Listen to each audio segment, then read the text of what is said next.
Assalamualaikum warahmatullahi wabarakatuh. Bertemu lagi bersama saya Ajang Adesobar. Dalam video kali ini saya akan membuat video mengatasi nyeri non farmakologi. Tugas video ini diajukan untuk memenuhi tugas promosi kesehatan. Mudah-mudahan ada manfaatnya bagi yang menonton dan bagi saya sendiri. Untuk videonya mari kita lihat ke video. Assalamualaikum, selamat pagi Bapak. Waalaikumsalam pagi Pak. Apakah benar ini dengan Bapak Gunawan? Iya benar. Bapak biasa dipanggil apa? Pak Gunawan. Pak Gunawan ya. Baik, perkenalkan nama saya Ajang ya. Bapak bisa panggil Ajang. Saya ditugaskan dari Puskesmas untuk melakukan penyuluhan kepada Bapak. Sekarang bagaimana kabar Bapak? Alhamdulillah baik Pak. Sehat ya, alhamdulillah. Kemarin Bapak pernah dibawa ke Puskesmas ya? Iya betul sekali. Waktu itu kepala saya merasa sakit. Oh iya. Baik, sekarang saya akan menjelaskan tentang cara menangani sakit ya Pak dengan teknik secara non farmakologi. Jadi mengatasi nyerinya itu secara non farmakologi tanpa obat ya Pak. Iya. Nah, untuk waktunya bagaimana Pak? Sekitar 30 menit. Apakah Bapak bersedia? Iya, baik Pak, bersedia. Iya, baik. Nah, di sini ada pamflet ya Pak mengenai tentang nyeri. Bapak bisa baca-baca.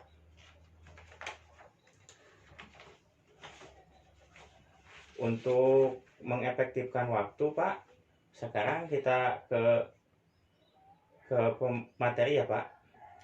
Iya baik. Nah, sebelumnya itu untuk tujuannya itu untuk mengetahui pengertian nyeri, klasifikasi nyeri, tanda dan gejala nyeri, faktor-faktor yang mempengaruhi nyeri, dan cara-cara mengatasi nyeri dengan cara non farmakologi ya Pak. Iya. Sebelumnya saya mau bertanya dulu, menurut Bapak apa itu nyeri ya? Nyeri itu keadaan tubuh di saat rasa sakit. Oh iya. Nah, sekarang saya akan jelaskan ya Pak. Jadi pengertian nyeri itu, nyeri adalah suatu perasaan menderita secara fisik dan mental atau perasaan yang bisa menimbulkan ketegangan ya Pak. Dan nyeri adalah suatu keadaan yang tidak menyenangkan akibat terjadinya rangsangan fisik maupun dari serabut saraf dalam tubuh ke otak dan diikuti oleh reaksi fisik, fisiologis, dan emosional. Nah, untuk klasifikasi nyerinya Pak, nyeri akut itu kurang lebih itu 6 bulan ya Pak. Nyeri akut biasanya terjadi secara tiba-tiba dan umumnya berkaitan dengan cedera spesifik. Nyeri akut merupakan nyeri yang berlangsung dari beberapa detik hingga 6 bulan. Untuk nyeri kronik adalah nyeri konstan atau menetap sepanjang suatu periode waktu. Nyeri kronik merupakan nyeri yang dirasakan selama lebih dari 6 bulan. Nah, untuk tanda dan gejala nyeri ya Pak, ada suara yaitu menangis, merintih, menarik dan menghembuskan napas. Untuk ekspresi wajah bisa meringis, menggigit lidah, mengatupkan gigi, tertutup rapat atau membuka mata atau mulut, menggigit bibir yang terakhir. Nah, untuk pergerakan tubuh ada kegelisahan, mondar-mandir, gerakan menggosok atau berirama, bergerak melindungi tubuh, otot tegang. Dan untuk interaksi sosial, menghindari percakapan dan kontak sosial, berfokus aktivitas untuk mengurangi nyeri, disorientasi waktu. Nah, untuk faktor-faktor yang mempengaruhi nyeri itu ada usia ya Pak. Usia merupakan variabel yang penting yang mempengaruhi nyeri khususnya anak-anak dan lansia. Pada kognitif tidak mampu mengingat penjelasan tentang nyeri atau mengasosiasikan nyeri sebagai pengalaman yang dapat terjadi di berbagai situasi. Nyeri bukan merupakan bagian dari proses penuaan yang tidak dapat dihindari karena lansia telah hidup lebih lama. Untuk jenis kelamin, Secara umum, pria dan wanita tidak berbeda secara bermakna dalam berespon terhadap nyeri. Toleransi nyeri sejak lama telah menjadi subjek penelitian yang melibatkan pria dan wanita. Akan tetapi, toleransi terhadap nyeri dipengaruhi oleh faktor-faktor biokimia dan merupakan hal yang unik pada setiap individu tanpa memperhatikan jenis kelamin. Untuk kebudayaan, keyakinan dan nilai-nilai budaya mempengaruhi cara individu mengatasi nyeri. Nah, yang selanjutnya makna nyeri itu makna seseorang yang dikaitkan dengan nyeri mempengaruhi pengalaman nyeri dan seseorang beradaptasi terhadap nyeri. Individu akan mempersepsikan nyeri dengan cara berbeda-beda. Apabila nyeri tersebut memberikan kesan ancaman, suatu kehilangan dan tantangan, misalnya seseorang wanita yang bersalin akan mempersepsikan nyeri berbeda dengan seseorang wanita yang mengalami nyeri akibat cedera karena pukulan pasangannya.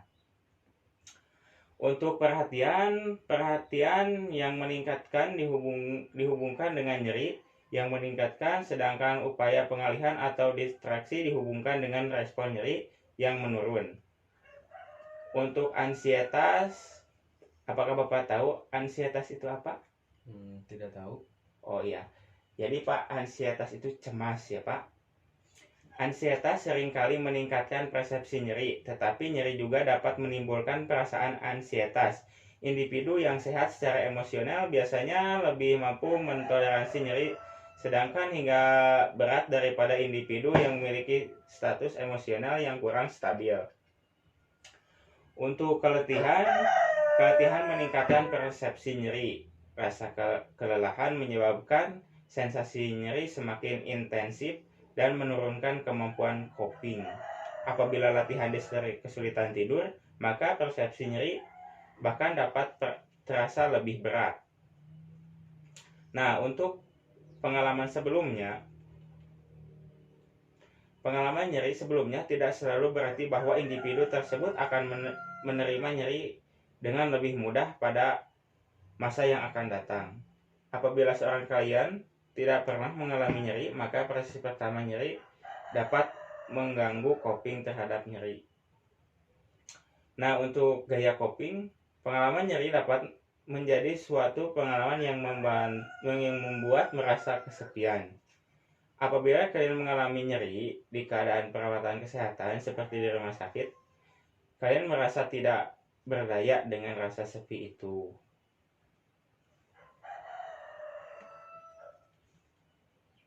Nah, untuk dukungan keluarga dan sosial, ada faktor lain yang bermakna mempengaruhi respon nyeri adalah kehadiran orang-orang yang terdekat klien dan bagaimana sikap mereka terhadap klien. Individu dari kelompok sosial budaya yang berbeda memiliki harapan yang berbeda tentang orang tempat mereka menumpahkan keluhan tentang nyeri. Jadi kalau ada keluarga, Bapak bisa lebih tenang jika mengalami nyeri, bisa diceritakan lah kepada keluarga keluh kesah Bapak bagaimana gitu. Ya, baik, Jadi mengurangi rasa yang kita rasakan itu, Pak.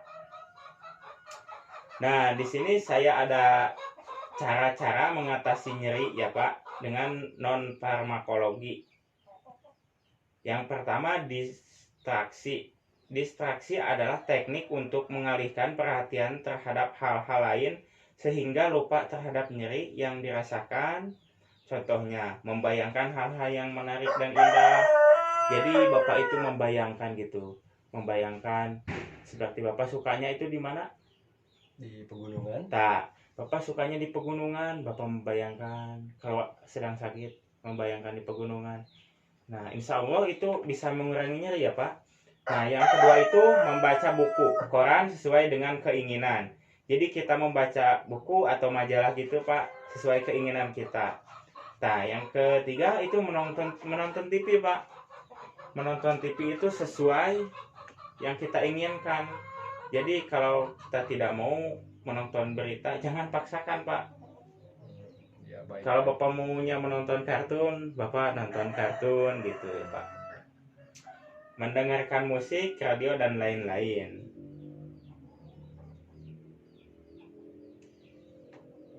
Sebentar, Pak.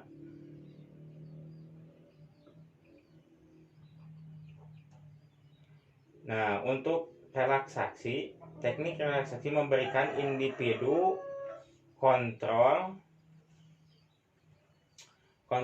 diri ketika terjadi rasa tidak nyaman atau nyeri, stres fisik dan emosi. Pada nyeri, sejumlah teknik relaksasi dapat dilakukan untuk mengendalikan rasa nyeri Bapak dengan meminimalkan aktivitas simpatik dalam sistem saraf otonom. Untuk tahap relaksasi napas dalam adalah sebagai berikut, Pak. Ciptakan lingkungan yang tenang, usahakan tetap rileks dan tenang, menarik napas dalam dari hidung dan mengisi paru dengan udara melalui hitungan 1, 2, 3. Perlahan-lahan dihembuskan melalui mulut sambil merasakan ekstremitas atas dan bawah rileks. Gitu, Pak. Anjurkan bernapas dengan irama normal 3 kali. Jadi kita bernapas 3 kali secara normal gitu, Pak. Menarik napas dari hidung.